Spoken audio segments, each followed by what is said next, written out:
تو یہی پہلا قدم ہے اس کی زندگی میں خوشیوں کے آنے کی نشانی کی طرف۔ نشانی اس لیے اہم ہے کہ انسان کا دل جتنا زیادہ شکایت سے دعا کی طرف آتا ہے اتنا ہی وہ اللہ کے قریب ہوتا ہے، اور اللہ اپنے قریب آنے والے بندے کے لیے دنیا کی نعمتوں اور روح کی راحتوں کے دروازے کھول دیتا ہے۔ اس لیے اگر آپ محسوس کرتے ہیں کہ پہلے آپ کے دل میں شکایت زیادہ تھی اور اب دعا اور صبر کا جذبہ بڑھ رہا ہے، تو یقین مان لیجیے گا کہ اللہ کی جانب سے ایک بڑا اشارہ آ رہا ہے، ایک ایسا اشارہ جو یہ کہتا ہے تیرا وقت قریب ہے، میں تیرا بوجھ ہلکا کرنے والا ہوں، میں تجھے خوشیوں سے نوازنے والا ہوں۔ یہ نشانی آہستہ آہستہ نظر آتی ہے، کبھی شور مچاتی ہوئی نہیں، مگر دل کے اندر گہری تبدیلی چھوڑ جاتی ہے۔ انسان اب راتوں کو اپنے دکھوں میں بھی اللہ کو یاد کرنے لگتا ہے، دن میں چھوٹی چھوٹی نعمتوں پر شکر کرنے لگتا ہے، اور یہ احساس پیدا ہوتا ہے کہ مشکلات کے باوجود سب کچھ اللہ کے ہاتھ میں ہے۔ یہی وہ پہلا قدم ہے جو اچھے وقت کی طرف لے جاتا ہے، اور یہی وہ نشانی ہے جو ہر صابر بندے کے دل میں پیدا ہوتی ہے جب اللہ اس کے لیے خوشیوں کا منصوبہ بنا رہا ہوتا ہے۔ دوستو، دوسری نشانی تنہائی میں سکون اور اللہ کی طرف رجوع۔ دوستو، جب اللہ کسی انسان کے لیے اچھا وقت آنے والا ہوتا ہے تو دوسری سب سے واضح نشانی یہ ہوتی ہے انسان کی تنہائی میں سکون محسوس ہونا اور اللہ کی طرف مائل ہونا۔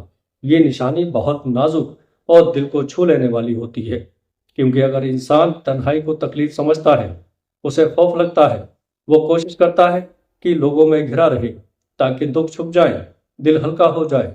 مگر جب اللہ اچھے وقت کے لیے تیاری کر رہا ہوتا ہے تو وہ دل کی تنہائی کو نعمت میں بدل دیتا ہے۔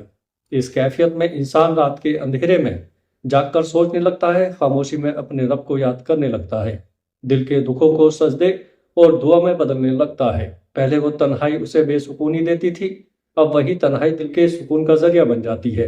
یہ وہ لمحہ ہوتا ہے جب بندہ سمجھتا ہے کہ لوگ نہیں، حالات نہیں، بلکہ اللہ ہی سب کچھ ہے۔ یہ احساس پیدا ہونا اپنے آپ سے اور دنیا سے الگ ہو کر اللہ کے قریب جانا اس بات کی علامت ہے کہ اللہ کی رحمت کے دروازے کھلنے والے ہیں۔ حدیث میں آیا ہے کہ اللہ اپنے خاص بندوں کو لوگوں کے ہجوم کو ہٹا کر اپنی محفل میں بٹھاتا ہے تاکہ وہ بندہ سچے دل سے دعا کرے، اپنے دکھ اس کے سامنے رکھے اور ہر رنج کو اپنی رحمت کے لیے پیش کرے۔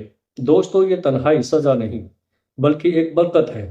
یہ وہ لمحہ ہے جب انسان اپنے اندر کی کمزوریوں، خوف اور غرور کو دیکھتا ہے اور ان سب کو اللہ کے سامنے رکھ کر دل ہلکا کر لیتا ہے۔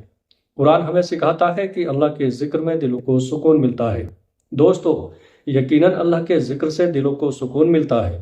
جب بندہ تنہائی میں اپنے رب سے بات کرتا ہے، اپنی مشکلات، اپنی امیدیں اور اپنی دعائیں پیش کرتا ہے، تو یہ سکون کی حالت اس کی زندگی میں اچھے وقت کی تیاری کا سب سے بڑا اشارہ ہے۔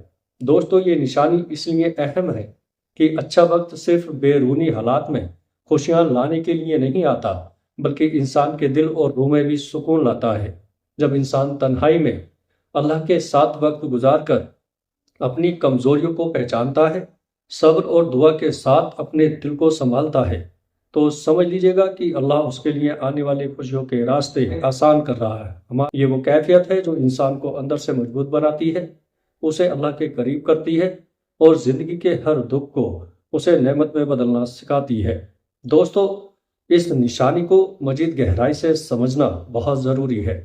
کبھی غور کیجئے گا کہ جب انسان اپنی تنہائی میں اللہ کے قریب ہوتا ہے تو کیسے اس کی سوچ بدل جاتی ہے، کیسے دل کے بوجھ آہستہ آہستہ ہلکے ہونے لگتے ہیں۔ پہلے وہ اپنے دکھوں کو چھپانے کی کوشش کرتا تھا، دوسروں کی توجہ کی خواہش رکھتا تھا اور ہر لمحہ یہ سوچتا تھا کہ شاید کوئی اس کی مدد کرے۔ مگر جب اللہ اچھے وقت کے لیے تیاری کر رہا ہوتا ہے تو بندہ سیکھتا ہے کہ اصل مدد صرف اللہ سے ہی ملتی ہے اور اسی کے ساتھ دل کا سکون جڑا ہوا ہے۔ یہ سکون محض نفسیاتی سکون نہیں ہوتا بلکہ روحانی سکون ہوتا ہے۔ بندہ محسوس کرتا ہے کہ اب وہ تنہائی میں بھی خوف زدہ نہیں، الجھن میں نہیں، بلکہ دل کو ایک خاموش روشنی محسوس ہو رہی ہے۔ دوستو، رات کے سناٹے میں اس کی دعائیں اور سجدے جیسے آسمان تک پہنچ رہے ہیں اور اس کی روح کے ہر زخم پر اللہ کی رحمت کا مرہم لگ رہا ہو۔ یہ وہ لمحہ ہے جب انسان کو سمجھ آتا ہے کہ مشکلات کا مقصد صرف اسے مضبوط بنانا تھا اسے تربیت دینا تھا، اور اس کی زندگی میں جو سکون اب دکھائی دے رہا ہے وہ اللہ کی طرف سے آنے والی خوشیوں کی پہچان ہے۔ یہ نشانی انسان کے رویے میں بھی ظاہر ہونے لگتی ہے۔ دوستو، پہلے وہ ہر بات میں جھنجلا جاتا تھا، جلدی ناراض ہو جاتا تھا، چھوٹی چھوٹی باتوں سے دل بھڑک جاتا تھا، مگر اب وہ صبر اور برداشت کا مظاہرہ کرنے لگتا ہے۔ وہ اپنے ارد گرد کے حالات اور لوگوں کی باتوں سے زیادہ اپنے رب کی رضا کی فکر کرنے لگتا ہے، اور یہی وہ رویہ ہے جو اللہ کی رحمت کے قریب لے جاتا ہے اور اچھے وقت کی آمد کی راہ ہموار کرتا ہے۔ دوستو، تیسری نشانی، شکر گزاری اور موجودہ نعمتوں کی قدر۔ دوستو، جب اللہ کسی انسان کے لیے اچھا وقت آنے والا ہوتا ہے تو تیسری سب سے اہم نشانی اس کے دل میں ظاہر ہوتی ہے، شکر گزاری اور موجودہ نعمتوں کی قدر کرنا۔ یہ نشانی سب سے ظاہری ہے، مگر اس کے اثرات سب سے گہرے اور زندگی بدل دینے والے ہوتے ہیں۔ اللہ جس بندے کے دل میں شکر پیدا کر دیتا ہے، وہ شخص اپنی چھوٹی چھوٹی نعمتوں میں بھی بڑی خوشیاں دیکھنے لگتا ہے، اپنی زندگی کے ہر لمحے کو قیمتی سمجھنے لگتا ہے اور ہر چھوٹی نعمت کے لیے دل سے شکر ادا کرنے لگتا ہے۔ پہلے انسان یہ دیکھتا تھا کہ اس کے پاس کیا نہیں ہے اور اسی کمی پر دکھ میں مبتلا رہتا تھا، مگر جب اللہ آنے والی خوشیوں کے لیے تیاری کر رہا ہوتا ہے تو بندہ یہ سیکھتا ہے کہ زندگی میں موجود چھوٹی چھوٹی نعمتیں ہی سب سے بڑی خوشیاں ہیں۔ صبح کی تازگی، چھوٹے بچوں کی مسکراہٹ، والدین کی دعائیں، گھر میں سکون، کسی دوست کا خلوص، سب اس کی زندگی کی روشنی بن جاتے ہیں۔ دل میں یہ احساس پیدا ہوتا ہے کہ نعمتوں کی قدر کرنا اور شکر ادا کرنا زندگی کے سب سے بڑے امتحان اور سب سے بڑی خوشی کا ذریعہ ہے۔ قرآن میں اللہ فرماتا ہے، اگر تم شکر کرو گے تو میں تمہیں اور زیادہ دوں گا۔ یہ وعدہ صرف دنیاوی دولت یا آزمائش کے لیے نہیں، بلکہ دل کی خوشیاں، روحانی سکون اور زندگی کی برکت کے لیے ہے۔ جو انسان دل سے شکر ادا کرنا سیکھ لیتا ہے، اللہ اس کے لیے نئی راہیں کھول دیتا ہے، مشکلات آسان ہو جاتی ہے اور چھوٹی خوشیاں بھی دل کو جنت کا مزہ دیتی ہیں۔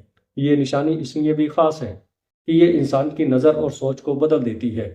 جو شخص شکر گزاری میں مشغول ہو جاتا ہے وہ دوسروں کے دکھ اور دنیا کی فالتو چیزوں پر حسد نہیں کرتا، بلکہ اپنی زندگی کو اللہ کی نعمتوں میں خوشیوں سے بھر لیتا ہے۔ یہی وہ رویہ ہے جو اللہ کے فضل کی علامت، اور یہی وہ دروازہ ہے جس کے کھلنے سے اچھا وقت انسان کی زندگی میں آنا شروع ہوتا ہے۔ دوستو، کیا آپ نے کبھی اپنے دل سے یہ سوال کیا ہے کہ آخر کیوں اتنے دکھ، اتنی تنگیاں، اتنی آزمائشیں؟ کیا یہ سب میرے ساتھ ہی ہیں، یا یہ سب دنیا کا معمول ہے؟ کیا میں اکیلا ہوں جس کے دل میں یہ بوجھ ہے، یا شاید آپ بھی انہی لمحوں میں یہ سوال کر رہے ہیں؟ اگر آپ نے یہ سوچا ہے تو یہ جان لیجیے گا کہ یہ سوال خود آپ کے دل کی حقیقت بتا رہا ہے کہ آپ زندہ ہیں، کہ آپ کو احساس ہے کہ آپ چاہتے ہیں، اور سب سے بڑی بات کہ اللہ کے قریب جانا چاہتے ہیں۔ یہ وہ لمحہ ہے جب اللہ سب سے زیادہ قریب ہوتا ہے، جب وہ آپ کے دل کی سن رہا ہوتا ہے، اور جب آپ سب سے زیادہ انتظار میں ہوتے ہیں تب وہی سب سے زیادہ کرم کرتا ہے۔ دوستو، آپ کے دل کی ہر دھڑکن، ہر آنسو، ہر چھپی ہوئی دعا اللہ کے علم میں ہے۔ آپ کی ہر پریشانی، ہر مشکل، ہر خوف وہ جانتا ہے، جو آپ خود بھی کبھی سمجھ نہیں پاتے۔ آج میں آپ سے یہی کہنا چاہتا ہوں، اپنے دل کو ہلکا کر دیجیے گا، اپنے رنج کو بانٹ دیجیے گا، اپنے خوف کو اللہ کے سامنے رکھ دیجیے گا۔ وہ سب کچھ سن رہا ہے اور وہ سب کچھ بدلنے کی طاقت رکھتا ہے۔ اے اللہ، اے رحم کرنے والے، اے سب کی پریشانیوں کو دور کرنے والے، جو بھی ہمارے بھائی یا بہن جہاں بیٹھا ہے ان کے دل کی ہر دھڑکن کو سکون عطا فرما، اس کے ہر آنسو کے پیچھے خوشیوں کی روشنی بھیج، اس کی زندگی میں جو بھی پریشانی ہے اسے آسان کر دے، ہر دکھ اس سے دور کر دے، ہر مشکل کو اس کے لیے آسان بنا دے۔